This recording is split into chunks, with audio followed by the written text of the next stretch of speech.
दोस्तों नमस्कार। Exam instructor Girdhar YouTube channel पर आपका स्वागत है। तो दोस्तों सुपर टेट और केबीएस पीआरटी की तैयारी के लिए जो करंट अफेयर्स है वो शुरू हो गई है। जुलाई से लेके 6 महीने पहले तक की करंट अफेयर्स के प्रश्न आएंगे। तो बेसाथी जिन्हें पीआरटी केबीएस का एग्ज़ाम देना है या सुपर टेट 2023 का एग्ज़ाम देना है तो ये हमारी करंट अफेयर्स की सीरीज ज़रूर पूरी देख लें। इस अंक में आपको 16 अगस्त से लेके 31 अगस्त तक के 30 महत्वपूर्ण प्रश्न हैं। 30 और ये 15वां भाग है। ये पूरी प्लेलिस्ट में पड़ी है आपकी पूरी की पूरी। तो आप प्लेलिस्ट में जाके ये वीडियो की पूरी सीरीज लिख लें, बहुत ही महत्वपूर्ण है। और पूरी आपकी दिसंबर जनवरी तक पूरा आपका 2 दिन के अंदर आने वाला है, इसलिए आप बिल्कुल एक एक प्रश्न देखते जाएं। आइए करते हैं वीडियो शुरू। सभी महिलाओं को मुफ्त सैनिटरी उत्पादन प्रदान करने वाला पहला देश कौन सा बन गया है? जहां पर सभी महिलाओं को सैनिटरी उत्पादन के सामान दिए गए हैं, स्कॉटलैंड। स्कॉटलैंड। कौन सा देश ओमिक्रॉन वेरिएंट के लिए वैक्सीन बनाने वाला पहला देश बन गया है? तो अभी ओमिक्रॉन का मामला बहुत तेजी से फैला, चीन में किस तरह तबाही मचा रहा है। तो इसकी वैक्सीन सबसे पहले किस देश ने बनाई है? ब्रिटेन ने। हाल ही में make India number one mission किसने शुरू किया है? दिल्ली के मुख्यमंत्री अरविंद केजरीवाल ने। भारत थाईलैंड संयुक्त आयोग की 9वीं बैठक कहाँ आयोजित हुई है? ऐसे प्रश्न दोस्तों एग्जाम में बहुत आते हैं कि कोई भी बैठक इंटरनेशनल लेवल की। तो भारत और थाईलैंड संयुक्त आयोग की बैठक कहाँ हुई है? बैंकॉक में, थाईलैंड। भारत का पहला 3D प्रिंटेड मानव कॉर्निया कहाँ विकसित हुई है? भारत की पहली कौन सी 3D प्रिंटेड मानव कॉर्निया? ये हैदराबाद में अभी हाल ही में विकसित हुई है, हैदराबाद में। किस राज्य सरकार ने खिलाड़ियों को 2% आरक्षण देने की घोषणा की है? तो कर्नाटक सरकार ने खिलाड़ियों को 2% आरक्षण देने की हाल ही में घोषणा की गई है। एशिया का सबसे बड़ा कंप्रेस्ड बायोगैस संयंत्र का संचालन कहाँ से शुरू हुआ है? कंप्रेस्ड बायोगैस संयंत्र का शुरुआत कहाँ से हुई है? संगरूर, पंजाब से। पंजाब के स्थान कौन से स्थान से? संगरूर से। यहाँ कंप्रेस्ड बायोगैस संयंत्र लगाया जाएगा। हाल ही में स्कूल स्वच्छता शिक्षा कार्यक्रम पहल किस राज्य ने शुरू किया है?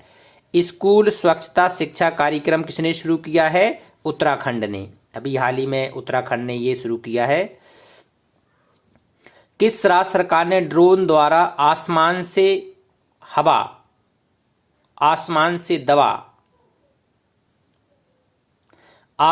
से दवा का सफल प्रशिक्षण किया है? आसमान से दवा दी जाएगी, तो इसका सफल प्रशिक्षण किसने किया है? अभी हाल ही में अरुणाचल प्रदेश ने, आसमान से दवा।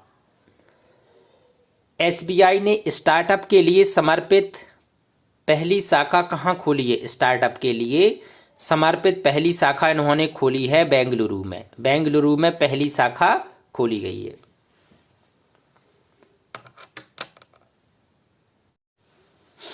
हर घर जल प्रमाणन प्राप्त करने वाला पहला राज्य कौन बन गया है? हर घर जल, जहां पर हर घर में जल की व्यवस्था राज्य सरकार की उसमें हो रही है, तो उसको प्रमाणित करने वाला पहला राज्य बन गया है गोवा। गोवा के हर घर में जल है। 17वां प्रवासी भारतीय दिवस 2023 कहाँ आयोजित किया जाएगा? 17वां किया जाएगा इंदौर, मध्य प्रदेश में।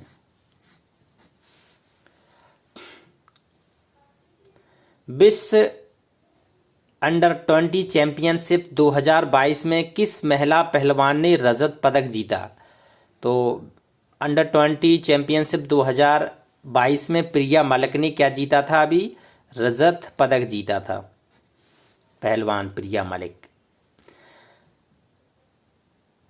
विश्व वरिष्ठ नागरिक दिवस कब मनाया जाता है? विश्व वरिष्ठ नागरिक दिवस मनाया जाता है 21 अगस्त को। 21 अगस्त को मनाया जाता है विश्व वरिष्ठ नागरिक दिवस। 65वां राष्ट्रमंडल संसदीय सम्मेलन 2022 कहाँ आयोजित किया जाएगा? ये कनाडा में आयोजित किया जाएगा। विश्व का 65वां राष्ट्रमंडल संसदीय सम्मेलन 2022 का आयोजन कहाँ किया जाएगा? कनाडा। मोक्ष धाम योजना किस राज्य सरकार ने शुरू की है? मोक्ष धाम योजना, मोक्ष धाम योजना हिमाचल प्रदेश में शुरू की गई है। बिल गेट्स फाउंडेशन ने किसे अपने न्यासी बोर्ड में शामिल किया है? बिल गेट्स फाउंडेशन ने आशीष धमन भारतीय व्यक्तित्व को अपने न्यासी बोर्ड में शामिल किया है। कौन सी राज्य सरकार भारत की पहली शिक्षा टाउनशिप विकसित करेगी? भारत की पहली शिक्षा टाउनशिप विकसित करेगी किस प्रदेश की सरकार? उत्तर प्रदेश की सरकार। भारत की पहली स्वदेश निर्मित हाइड्रोजन ईंधन सेल बस कहाँ लॉन्च हुई है? जी पुणे में लॉन्च हुई है। स्वदेशी निर्मित हाइड्रोजन ईंधन सेल कहाँ पर? पुणे में। हाल ही में विदेश मंत्री एस जयशंकर ने कहाँ पर महात्मा गांधी की प्रतिमा का अनावरण किया है? तो इन्होंने पराग्वे देश है वहाँ पर जाके महात्मा गांधी की प्रतिमा का अनावरण किया है। तो ये भारत के लिए बहुत बड़ी बात है, हमारे राष्ट्रपिता का दूसरे देशों में अनावरण हो रहा है प्रतिमा का, तो ये हमारे लिए गर्व की बात है। आगामी एससीओ रक्षा मंत्रियों की बैठक कहाँ होगी? रक्षा मंत्रियों की बैठक कहाँ पर होगी? ताशकंद में। किस नृत्य को यूनेस्को की सूची में शामिल किया गया है? तो हाल ही में गरबा नृत्य को, गरबा गुजरात का लोक नृत्य है, तो उसको यूनेस्को की सूची में शामिल किया गया है, गरबा नृत्य। हाल ही में सिल्क पार्क एक्सपो का उद्घाटन कहाँ किया गया है? सिल्क पार्क एक्सपो का उद्घाटन किया गया है नई दिल्ली में। सिल्क पार्क एक्सपो का उद्घाटन कहाँ किया गया? नई दिल्ली में। नवीन घोषणा से भारत का पहला नाइट सफारी और जैव विविधता पार्क कहाँ बनाया जाएगा? अभी इसकी स्टार्ट हो गई है। भारत का पहला नाइट सफारी और जैव विविधता पार्क, ये लखनऊ, उत्तर प्रदेश की राजधानी लखनऊ में इसको बनाए जाने की घोषणा हो गई है। प्रधानमंत्री श्री नरेंद्र मोदी जी ने कहाँ पर अमृता अस्पताल का उद्घाटन किया? अमृता अस्पताल का उद्घाटन उन्होंने अभी हाल ही में कहाँ किया था? फरीदाबाद में। हाल ही में हाइड्रोजन से चलने वाली यात्री ट्रेन की शुरुआत कहाँ हुई है? किस देश में हाइड्रोजन से चलने वाली ट्रेन की शुरुआत हुई है? तो ये जर्मनी में हुई है। जर्मनी में अब हाइड्रोजन से चलेगी ट्रेन, हाइड्रोजन से। हाल ही में किस देश ने सबसे कम प्रजनन दर का अपना ही रिकॉर्ड तोड़ दिया है? तो ये बहुत बड़ी बात है दक्षिण कोरिया के लिए कि दक्षिण कोरिया की प्रजनन दर बहुत ही कम है, 1 से भी कम है, 0.80 के लगभग आ गई है अब। तो ये बहुत बड़ी बात है कि एक फैमिली में एक बच्चा या बच्चा ही नहीं चाहिए। ये बहुत बड़ी थिंकिंग है देश के विकसित करने के लिए, ये इनकी सोच बहुत आगे तक इन्हें ले जा रही है। दक्षिण कोरिया ने अपना ही रिकॉर्ड तोड़ा है। किसे शरणार्थियों के स्वागत के प्रयास के लिए यूनेस्को शांति पुरस्कार मिला है? जर्मनी की एंजेला मार्केल को। इन्होंने वैश्विक जो परिस्थितियां बदली हैं, इन्होंने जो शांति के लिए प्रयास किए हैं, वो बहुत ही स्वागत योग्य हैं। पूरे विश्व के राष्ट्र अध्यक्षों ने स्वागत किया है और उसी के उपलक्ष्य में इन्हें यूनेस्को शांति पुरस्कार से नवाजा गया है। Angela Merkel. किस राज्य में तम्बाकू फ्लू वायरस का पहला मामला मिला है? टोमेटो फ्लू वायरस का पहला मामला मिला है केरल में।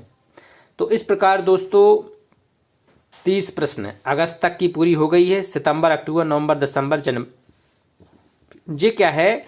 ये करंट अफेयर्स आपकी सुपर टेट के लिए और केबीएस का जो एग्ज़ाम होना है उनके लिए बहुत ही महत्वपूर्ण है। अभी से जो पूरे नोट्स लिखते जाएं, जैसे ही एग्ज़ाम आपकी आए 1-2 दिन रह जाएंगे तो आप इसको रिवाइज कर लेना। ये पूरा आप लोग को सॉलिड प्रश्न आपको मिल रहे हैं जो एग्ज़ाम में आपके आते ही आते हैं। और जो सुपर टेट की हमारी 5000 की सीरीज है, अब वो भी कंटिन्यू होने जा रही है। उसमें भी 2770 प्रश्न हो गए हैं प्ले लिस्ट में, वो भी सीरीज पड़ी है, तो उसको भी आप देखते रहें। अब उसको बढ़ाएंगे, इसको सीरीज को 5000 प्रश्नों तक ले जाएंगे। तो दोनों सीरीज आप प्लेलिस्ट से देखते रहें। और जिसने हमारे चैनल एग्ज़ाम इंस्ट्रक्टर गिरधर को सब्सक्राइब नहीं किया है, सब्सक्राइब कर लें, क्योंकि नियमित वीडियो आपको मिलने वाले हैं जो आपको सफलता की ओर ले जाएंगे। नमस्कार।